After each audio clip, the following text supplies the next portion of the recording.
मैंने सारी जायदाद तुम्हारे नाम कर दी है। उन्होंने ये बात ना जाने क्यों की थी। शायद जताना चाहते थे कि वो भी इससे बहुत प्यार करते हैं, या फिर उन्हें बहुत बुरा लगा था ये सुनकर उसके दिल में सिर्फ चांद के लिए इज्जत है, या फिर किसी भरम के तहत वो ये बात बोल गए थे कि शायद ये सुनकर उसे ये एहसास हो उसके डैड भी उससे मोहब्बत करते हैं। इस बात के बहुत मतलब निकलते थे, मगर इरादा बस एक ही था, मिशी से बात करना, उस पर ये वाजे करना कि वो भी अपनी बेटी से चांद जितना प्यार करता है। मुझे उसकी जरूरत नहीं है। मिशी का एक जुमला और सिद्दीक की बची खुची उम्मीद भी टूट गई। मुझे और माँ को कभी भी दौलत से मोहब्बत न थी डैड, बस आपने ये बात रियलाइज करने में बहुत देर कर दी। खामोश आंसू अभी भी बेदर्दी से गालों पर फिसल रहे थे। माहौल में सुबह की ताज़ा हवा घुले होने के बावजूद भी ऑक्सीजन की कमी लग रही थी। दिल दर्द से फटने के मुकाम पर था। ये कैसा मुकाम आया था उनकी जिंदगी में जहां सिद्दीक को अपनी गलतियों को पछतावा था, मगर उन्हें सुधारने का वक्त नहीं था। हाँ, मगर ये भी बहुत था कि वो इससे मिल पाया, उसे बात कर सका, अपनी खताओं की माफी मांग सका। मगर आज मुझे तुमसे माफी चाहिए। अगर तुम्हारे माँ यहाँ मौजूद होती तो मैं उससे भी माफी मांगता, क्योंकि मैं सबसे ज्यादा उसका गुनाहगार हूँ। मैंने कत्ल किया है उसकी मोहब्बत का, उसके भरोसे का, लेकिन मैं उससे माफी नहीं मांग सका। मगर मैं तुमसे माफी मांगता हूँ। मैं तुम्हारी माँ का दिल दुखाने के साथ साथ तुम्हारी नाराजगी मोल लेकर इस दुनिया से नहीं जा सकता। प्लीज एक आखिरी बार अपने डैड को माफ कर दो। उनकी आंखों से भी आंसू बह रहे थे। वो जो कब से खामोश आंसू बहा रही थी, अब उसके सब्र का बांध भी टूट गया था। रोते रोते हिचकी बन चुकी थी। ऐसी बात मत करें, आप ठीक हो जाएंगे। वो ना जाने अपने बाप को दिलासा दे रही थी या फिर खुद को। उसकी बात पर सिद्दीक हल्का सा मुस्कुराया, मगर इस मुस्कुराहट में जिंदगी की रमक कहीं ना थी, बल्कि एक बेबसी थी जिसका शायद कोई अंदाजा भी नहीं लगा सकता था। क्या तुमने मुझे माफ किया? वो मध्यम आवाज में गोया हुए। अगर मिशी पूरी तरह से उनकी तरफ मतवज्जा नहीं होती तो शायद उनकी ये सरगोशी कभी न सुन पाती। क्या हो रहा है आपको? वो तेजी से अपनी जगह छोड़ खड़ी हुई। ऐसी सिचुएशन में वो रोना तो बिल्कुल भूल चुकी थी। घबराहट से हाथ पांव फूल गए। चांद, डॉक्टर, कोई है? Please help me. सिद्दीक के करीब खड़े खड़े वो थर थर कांप रही थी। उनकी बंद होती आंखें, फूलती सांसें, मिशी को अपना आप बेजान होता महसूस हुआ। क्या हुआ मिशी? चांद डॉक्टर को अपने साथ लिए कमरे में दाखिल हुआ। माफ कर दो। एक बार फिर सिद्दीक की टूटी फूटी आवाज कमरे में गूंजी। हाँ, मैंने आपको माफ किया। मैं आपसे नाराज नहीं हूँ डैड। प्लीज डैड, मुझे छोड़ के नहीं जाएं। डॉक्टर आ गए हैं, आप ठीक हो जाएंगे। एक बार फिर वो रो पड़ी। बार बार अपने डैड की बंद होती आंखें उसका दिल दहला रही थी।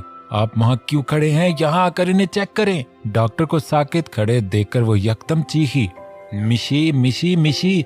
चांद ने आगे बढ़कर उसे अपने साथ लगाया और डॉक्टर को आगे बढ़कर सिद्दीक को देखने का इशारा दिया। देखें, इनको ऑक्सीजन मास्क नहीं उतारना चाहिए था, वैसे ही इनका खून बहुत बह गया है।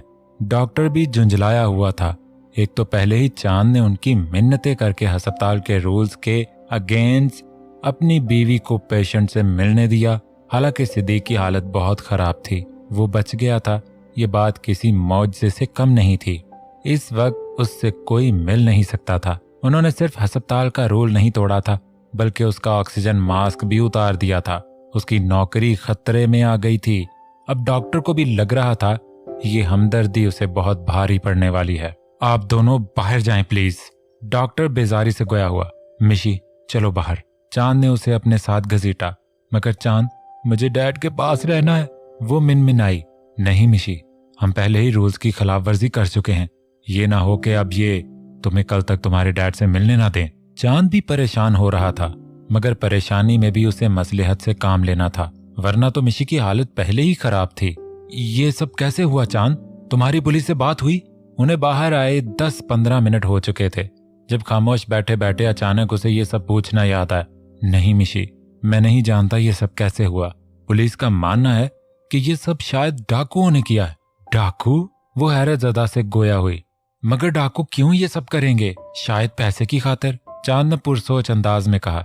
क्योंकि पुलिस के गुमान को अगर सच मान लिया जाए तो बस एक यही वजह निकलती थी उस हमले की। नहीं चांद, मेरा दिल नहीं मान रहा। ये सब डाकू कैसे कर सकते हैं? अगर पैसों की बात है तब तो ये नामुमकिन है, क्योंकि डैड सारा पैसा अपने बैंक अकाउंट में रखते थे। कैश तो थोड़ा बहुत होता था, और वैसे भी अगर सोचा जाए तो इस तरह की हमाकत कौन करेगा? मिशी ने अपना पॉइंट उसके सामने रखा। चांद ने भी उसके नजरिए से सोचना शुरू किया। अब जब उसने सारे मामले पर ध्यान दिया था तो ये सब हादसा नहीं बल्कि एक सोची समझी साजिश लग रही थी। चांद भी उसकी बातों से इत्तफा कर रहा था। वाकई सोचने की बात थी।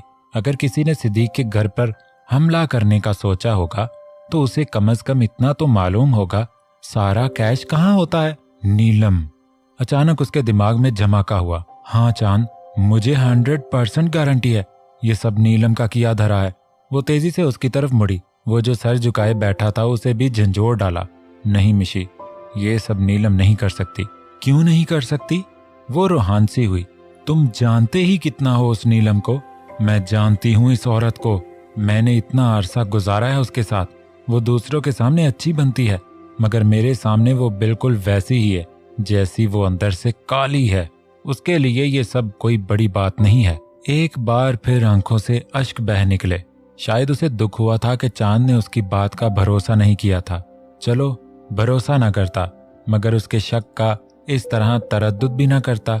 मिशी यार, इसमें रोने जैसा कुछ नहीं है। मैं तुम्हारी बात से इख्तलाफ नहीं कर रहा। मैं बस इतना बोल रहा हूं कि यह सब नीलम ने नहीं किया है। क्यों नहीं किया है? वो भी फ्री, क्योंकि नीलम मर चुकी है। किसी ने नीलम को भी मार दिया है। जब मैं वहां पहुंचा तो नीलम पहले ही मर चुकी थी। सिर्फ नीलम ही नहीं बल्कि गुलजार और वॉचमैन को भी मार दिया गया है। आखिरकार उसने सारा वाकया मिशी के गोश गुजार किया। कुछ पल के लिए तो वो सकते में आ गई, मगर ऐसे कैसे हो सकता है? अगर ये सब नीलम ने नहीं किया है तो फिर किसने किया होगा? वो हैरत ज़दा सी गोया हुई। मैं नहीं जानता मिशी, मगर ये कोई बहुत बड़ी साजिश लगती है। चांद, जो कि पहले से इसी बात पर गौर फिक्र कर रहा था, उसे भी ये मामला डाकुओं के हमले से परे लग रहा था। टेंशन से दिमाग फटने के करीब हो गया था। समझ नहीं आ रहा था ये सब किसने किया है। अचानक डॉक्टर भागता हुआ बाहर आया। वार्ड बॉय को आवाज लगाई ताकि वो मरीज को आईसीयू में शिफ्ट कर सके। नर्स को भी आवाज लगाई और उसी के साथ दूसरे डॉक्टर को भी बुलाने की आवाज लगाई। क्या हुआ डॉक्टर? चांद भी भागकर उन तक पहुंचा, क्योंकि डॉक्टर के चेहरे से परेशानी साफ अयां हो रही थी। पेशेंट को इनर ब्लीडिंग शुरू हो गई है। पहले जो उनके बचने के चांसेस 5% लग रहे थे, अब वो भी नहीं रहे, मगर हम अपनी कोशिश करेंगे। बाकी सब अल्लाह के हाथ में है। डॉक्टर ने सारी सिचुएशन चांद के गोश गुजार की, मगर डॉक्टर की ये बातें सिद्दीक के कानों तक पहुंच गई थीं। जब भी मिशी का हाथ पकड़कर उन्होंने कहीं भी जाने से मना कर दिया। डॉक्टर, मुझे मेरी बेटी के साथ रहना है। प्लीज डॉक्टर, ये मेरी आखिरी ख्वाहिश समझ लें। आज पहली बार सिद्दीक ने शायद किसी गैर से इल्तिजा की थी। नहीं नहीं डैड, आप ठीक हो जाएंगे। डॉक्टर बोल रहे हैं ना कि वो ट्राई करेंगे, और मैं भी तो दुआ कर रही हूँ। हम सब आपके साथ हैं, आपको कुछ नहीं हो सकता। कुछ देर पहले जो उसकी हालत संभली थी, अब फिर से बिगड़ गई। मगर मैंने सुन लिया है बेटा, मेरे बचने के चांसेस ना होने के बराबर हैं। वैसे तो मुझे ये बात उसी वक्त पता चल गई थी जब उसने मुझ पर गोली चलाई थी। सिद्दीक के अल्फाजों ने जहां चांद को चौंकने पर मजबूर कर दिया था, वहीं कुछ दूरी पर खड़े एसपी का भी सांस खुश्क हो गया। अगर उसने कुछ बोल दिया तो कहीं मामला उल्टा ना हो जाए। उसने जो रिपोर्ट तैयार की थी, सिद्दीक के चंद अल्फाज उसे गलत साबित कर सकते थे। कौन? किसकी बात कर रहे हैं आप डैड? मिशी को भी ये बात खटकी थी। किसी की नहीं बेटा, बस मैं जो वक्त आईसीयू में गुजारूंगा वो मैं अपने बेटी के साथ गुजारूंगा। उन्होंने बात को पलट दिया। जहां चांद की परेशानी बढ़ी, वहीं एसपी को सुकून हो गया। मिशी जो बेचैन थी, उनके लफ्जों पर एकदम साकित हो गई। आज बरसों बाद उसके डैड ने उसे बेटी नहीं बल्कि बेटा बुलाया था। कभी बचपन में वो उसे बेटा बुलाया करते थे, तब उन्हें कोई गम नहीं था कि उनको खुदा ने बेटा नहीं बल्कि बेटी दी है। वो मिशी को ही अपना बेटा बुलाते थे। डैड, आप ठीक हो जाएंगे। वो एक बार फिर बेबसी से गोया हुई। हमेशा खुश रहो। मैं जिस जहां में भी रहूं, मगर तुम्हारे डैड की दुआएं हमेशा तुम्हारे साथ रहेंगी। मेरे साथ यहीं रहें डैड। उसे समझ नहीं आ रहा था ऐसा क्या करे जो सब बिगड़ा ठीक हो जाए। और तुम मैनेजर, मिशी से बात करते करते उन्हें अचानक ही चांद का भी ध्यान आया। जानता हूं कि तुम मेरी बेटी से बहुत मोहब्बत करते हो, लेकिन एक वादा करो, मेरी बेटी को कभी रोने नहीं दोगे। एक बाप होकर मैं जाने अनजाने उसके आंसुओं की वजह बना हूं, मगर तुम इसे हमेशा खुशियां देना। मेरी बेटी बहुत अच्छी है, तुमसे मोहब्बत भी करती है, तुम पर भरोसा भी करती है। उसके भरोसे को कभी ठेस नहीं पहुंचाना, हमेशा इसका यकीन करना। उनकी आंखों से एक बार फिर आंसू बहने लगे। शायद यही वो वक्त होता है जब इंसान अपनी अना, अपना गरूर सब पीछे छोड़ देता है। याद रहता है तो सिर्फ अपनी गलतियों की माफी मांगना और पछतावा। आपको ये बात बोलने की जरूरत नहीं है, मैं खुद से ये अहद बहुत पहले कर चुका हूँ और अभी आपसे भी वादा करता हूँ उसकी आने वाली जिंदगी को खुशियों से भर दूंगा, क्योंकि वो मेरी जिंदगी है और अपनी जिंदगी में कोई भी गम और आंसू नहीं चाहता। अपनी जिंदगी को कैसे खुशियों और मोहब्बत के रंगों में रंगना है ये मैं बहुत अच्छे तरीके से जानता हूँ। आप बेफिक्र हो जाएं। चांद ने उनका ज़ईफ हाथ अपने हाथों में लेकर वादा किया और आज के दिन में शायद ये पहली बार था जब उनके चेहरे पर पुरसकून मुस्कुराहट बिखरी थी। शायद उनकी मुश्किल आसान हो गई थी। आंखें हौले हौले बंद होने लगीं। डैड, डैड आपको क्या हो रहा है? आंखें खोलें प्लीज, मुझसे बात करें। डॉक्टर, डॉक्टर कुछ करें प्लीज। वो चीख रही थी, किसी को मदद के लिए पुकार रही थी, मगर अब कोई फायदा नहीं था। उसका बाप हमेशा के लिए उसे छोड़कर जा चुका था। चांद के हाथ में सिद्दीक का हाथ बेजान होकर नीचे की तरफ गिर गया। डैड, डैड उठ जाए प्लीज, मेरे साथ ऐसा ना करे अल्लाह, इन्हें वापस कर दें। बुलंद आवाज में आसपास की परवाह किए बगैर वो रो रही थी, खुदा से फरियाद कर रही थी। लेकिन ये कुदरत का दस्तूर था, एक बार इस जस्ते खाकी को छोड़कर जाने वाले दोबारा वापस नहीं आ सकते। मिशी, मिशी संभालो खुद को। चांद ने बड़ी मुश्किल से उसे खड़ा करके अपने सहारा दिया। इन्हें बोलो चांद कि वो मेरे साथ ऐसा ना करें। इतने सालों बाद इन्होंने मुझे बेटा बोला, पूरे दिल से वो मेरे पास आए, मैंने इन्हें माफ कर दिया है, मैं इनसे गुस्सा नहीं हूँ। फिर वो क्यों इस तरह चले गए हैं? वो बिन पानी की मछली की तरह तड़प रही थी। चांद उसकी बेचैनी समझता था, मगर वो खुद भी इस मामले में बेबस था। 6 बजे के करीब फोन की रिंगटोन पर उसकी आंख खुली। आंखों में रात जागे के बायस उमड़ आने वाली सुर्खियां वाज़े जाहिर हो रही थी। वो तो कल रात भी नहीं सोया था, कुछ दुश्मनों के हाल अहवाल लिए थे और शाह मेंशन को दुल्हन की तरह सजाने का फरीजा भी उसने खुद अंजाम दिया था। बोलो एहसन। कॉल अटेंड करके मोबाइल कान से लगाया, मगर आवाज को इतना आहिस्ता रखा कि साथ लेटी रूप के कानों तक आवाज न पहुंच पाए। सर, कल रात गजब हो गया। मैंने तो आपको कल रात ही इन्फॉर्म करना था, मगर फिर मुनासिब नहीं लगा तो रुक गया। हमेशा ही गजब की खबर लाते हो एहसन, कभी तो कुछ अजब खबर लाया करो। मुस्तफा शाह का लहजा शौक था। एहसन का हैरान होना बहक्के बजानिब था, मगर फिर चंद लम्हों में वो भी इस खुशगवार तब्दीली की वजह समझ चुका था। मुस्तफा शाह को उसकी मोहब्बत मिल गई थी, तभी वो खुश था, और एहसन हमेशा ही उसके लिए दायमी खुशियों की दुआ करता था। और आज भी उसे खुश देखकर एहसन को बहुत खुशी हुई थी। वो इन खुशियों से भरे पलों को बर्बाद नहीं करना चाहता था, मगर बात ही कुछ ऐसी थी जिससे मुस्तफा शाह का बाखबर होना बहुत जरूरी था। सो अपने आप को ये खबर देने के लिए तैयार किया। मुस्तफा शाह ने नजर घुमाकर खुद से चंद इंच के फासले पर लेटी रूप की तरफ देखा। चंद इंच की ही सही, मगर ये दूरी देखकर उसके माथे पर लातादाद बल पड़ गए। कल रात उसने इन दोनों के दरमियान दूरी की हर वजह मिटाकर उसे खुद से करीब तरीन किया था। फिर वो इससे दूर क्यों लेटी है? हाथ बढ़ाकर उसके वजूद को खुद से करीब करना चाहा, मगर इससे पहले ही स्पीकर से उभरती आवाज पर उसके हाथों की हरकत वहीं रुक गई। सर, कल रात रोमान ने 4 कत्ल कर दिए हैं। खबर वाकई ही दिल दहला देने वाली थी।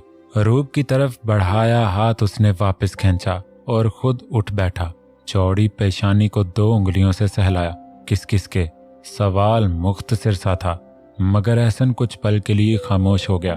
आपके बिजनेस पार्टनर सिद्दीक, नीलम, उसका खास मुलाजिम और वॉचमैन, एक तरह से पूरा घर खत्म कर दिया है।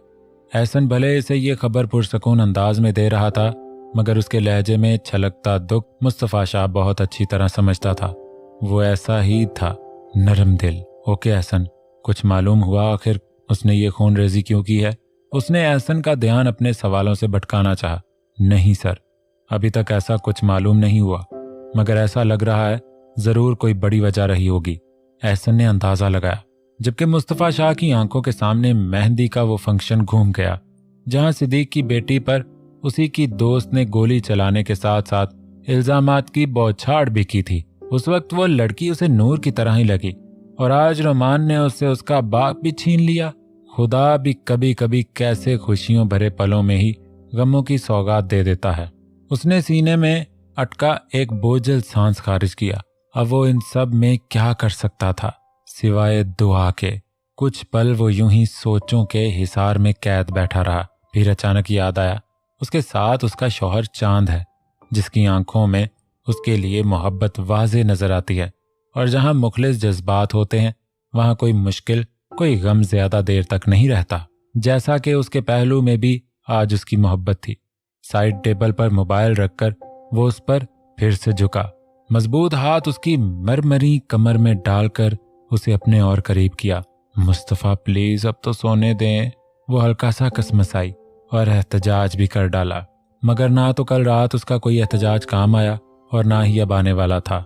कल रात भी वो उसके हुस्न को खराजे तहसीन पेश करने के साथ साथ खुद को भरपूर तरीके से सैराब कर चुका था, और अब फिर उसके ब्लैंकेट से छलकते दूधिया बाजों और सुराहीदार गर्दन उसकी तवज्जो पूरी तरह से अपनी जानिब मबजूल करवा चुके थे। एक बार फिर वो उसके नाजुक से वजूद को अपने मजबूत हिसार में कैद करके उस पर कब्जा जमा चुका था। सारी रात उसकी शिद्दतें सहकर कुछ वक्त पहले ही उसकी जान बख्शी हुई थी, और अब एक बार फिर मुस्तफ़ा शाह कल रात वाले रूप में आ गया था। मुस्तफ़ा प्लीज सोने देना, वो मिनमिनाई, लेकिन मुस्तफ़ा शाह को होश ही कहाँ था। वो तो एक बार फिर उसके होशरुबा सरापे में खुद को भुलाए बैठा था। गर्दन और सीने पर दीवानावार सुलगते होंठों का लम्स और झुलसा देने वाली पुरतपश सांसें रूप की नींद उड़ा गईं। क्या था ये शख्स? इतनी शिद्दत, इतनी दीवानगी, कम से कम रूप की समझ से बाहर थी। Good morning Mrs Shah. थोड़ा सा चेहरा उठाकर उसकी खफगी भरी आंखों में देखा, जहां शिकायत साफ नजर आ रही थी। मुझे सोने दें, उसने मुंह फैलाया, मगर बदले में मुस्तफ़ा शाह के चेहरे को भरपूर मुस्कुराहट ने छुआ। सो जाना, मगर पहले मुझे अपनी मॉर्निंग को गुड बनाने दो। आंख दबाकर एक ही लम्हे ने वो उसके होंठों को खुद के होंठों में कैद कर चुका था। उसकी सांसों में खुद की सांसें उलझाए उलझाए उसने दोनों पर ही ब्लैंकेट को दोबारा खींचा। कल रात की तरह हैरान परेशान सी रूप एक बार फिर खुद को मुस्तफ़ा शाह की शिद्दतें सहने के लिए तैयार कर चुकी थी।